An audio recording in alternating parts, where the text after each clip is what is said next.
Once upon a time, in the peaceful kingdom of Arendelle, a glowing iceberg appeared far beyond the North Mountain. But this was no ordinary iceberg, it shimmered with both snow and fire. Queen Elsa sensed a strange magic from it. "It's calling to me," she whispered. Anna, always ready for adventure, grabbed her travel bag. "Then we're going." Together, they set off at dawn with Olaf, Kristoff, and Sven, as they crossed frozen seas in a magical iceboat Elsa created. Mysterious storms began swirling above them, snowflakes and sparks of fire rained from the sky. At last, they reached the mysterious place, the island of the Snowfire crystals. There, the trees were half frozen, half burning, and glowing crystals grew from the ground. At the heart of the island stood a giant crystal tower, pulsing with light. A strange creature appeared. It looked like a fox made of both fire and snow. "You are the protectors of balance," it said. "But the crystal magic is broken. If the snow and fire don't unite, the whole island will vanish and take Arendelle with it." Elsa and Anna bravely split up to search the island. Anna climbed a fiery mountain to find the Firestone, dodging flaming boulders and using her cleverness to outwit a lava lizard. Meanwhile, Elsa entered the Cave of Eternal Ice, facing icy illusions and solving magical riddles to find the snow gem. Back at the tower, they placed the Firestone and snow gem together into the crystal heart. A magical burst exploded, snow swirled with flame, forming a glowing aurora in the sky. The island began to heal, trees blooming with frostfire blossoms. "You did it!" cheered Olaf, sliding on a fiery ice puddle. As they sailed home under glowing skies, Anna smiled at her sister. "I guess when snow and fire work together, amazing things happen." Elsa laughed softly. "Just like us." And so, Anna and Elsa returned to Arendelle, not only as queens and sisters, but as legendary heroes of the Snowfire Island. Once upon a snowy night in Arendelle, the sky shimmered with colors of green, purple, and blue. The northern lights danced above the castle, but something was strange. The lights suddenly froze in place, as if time had stopped. Elsa felt it first, her magic tingled with warning. "Anna, something's wrong. The northern lights are trapped by a powerful spell." Anna's eyes widened. "But the northern lights guide travelers and protect the valley. If they vanish, Arendelle will be lost in endless winter darkness." Olaf waved his little twig arms. "Endless darkness? No sun? No hot chocolate? Oh, no!" Kristoff tightened his gloves. "We'll need to go north into the ice caves of Storm Mountain. That's where the spell is coming from." And so, the four friends set out on their new adventure, the journey to Storm Mountain. They traveled across frozen rivers, climbed icy cliffs, and passed through forests where the snow whispered like voices. Anna carried a lantern, bright and warm. Kristoff led Sven the reindeer, steady and strong. Olaf mostly fell into snowdrifts, but made everyone laugh. Elsa followed the strange magic trail that pulled her forward. Suddenly the ground shook. Ice wolves made of snow and frost leapt out, blocking their way. Anna held up her lantern.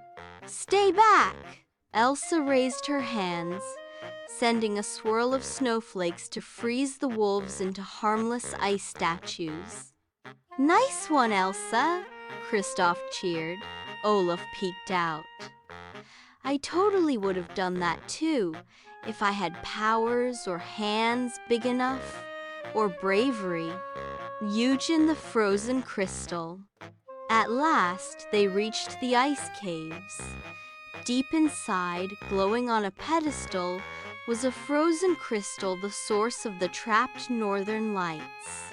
But guarding it was the snow sorceress, a tall figure with a cloak made of blizzards. "You cannot take my crystal," she boomed.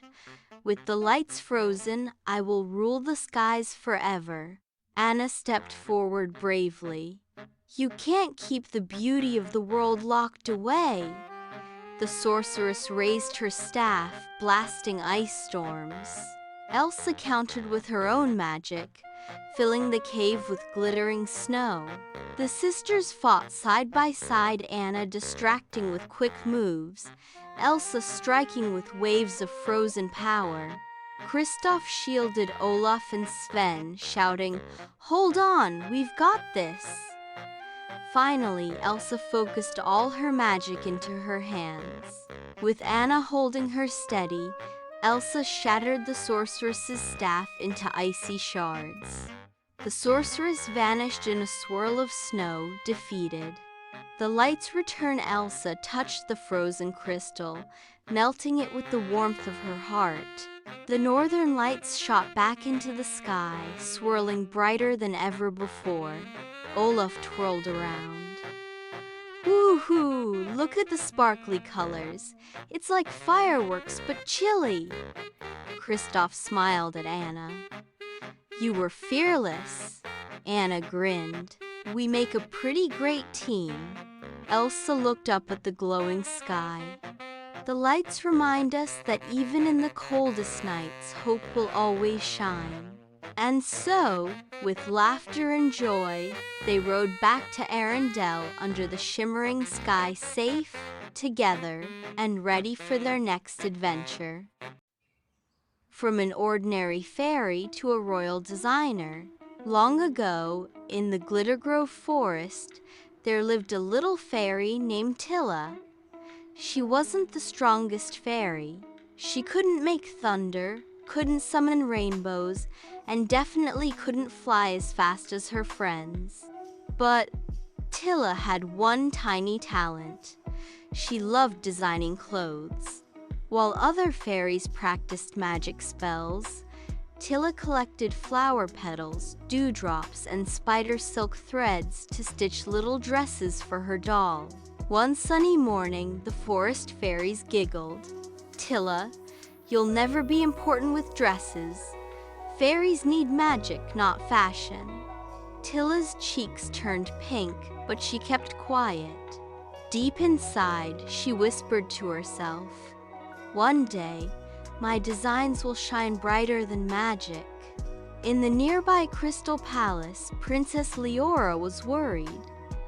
Tomorrow was the great fairy ball where every fairy shows their power. But her royal gown? Torn by mischievous pixies. The queen sighed. "We need the finest designer in the land, or tomorrow our princess will have no gown." A hummingbird messenger flew across the forest. It landed on Tilla's windowsill with a tiny scroll. "Royal emergency. We need your help." Tilla gasped. "Me? An ordinary fairy?" But she packed her needle, thread, and brave little heart. At the palace, Tilla saw the ruined dress. She touched it gently and whispered, "Don't worry, little gown. We'll make you shine again." She worked all night. She stitched with moonlight threads. She embroidered roses from glowing petals. She added stars that twinkled whenever the princess moved. The gown became more magical than any spell. When Princess Leora entered the ballroom, every fairy gasped. The gown sparkled like the midnight sky. The queen declared, "Tilla, from this day forward, you are the royal designer of the fairy kingdom." The fairies who once teased her clapped with wide eyes. Tilla smiled, not out of pride, but joy. Sometimes the smallest talent becomes the brightest magic of all. Believe in what makes you different. It may be your greatest gift. Sunlight pierces the crystal waters of Atlantica, revealing a coral reef bursting with life and color. Ariel's laughter echoes through the reef as she gathers treasures, her joy illuminating the underwater world. Flounder frantically trails behind, while Sebastian scuttles along the ocean floor, his stern expression a stark contrast to Ariel's exuberance. Sunlight dances through the crystal-clear water, painting the coral reef in radiant hues. Ariel follows the sound of soft crying to a small seahorse, alone and lost among the swaying anemones. "What's wrong, little one?" Ariel asks, her voice gentle with concern. After a long search, the echoes of cheerful whinnies lead Ariel, Flounder, and Sebastian toward a radiant sea cave. There they are. A chorus of seahorses celebrates, their tiny eyes sparkling with delight. "You're a true friend of the sea," the seahorse's mother declares, her voice filled with warmth as Ariel responds, "Helping others is the best treasure of all."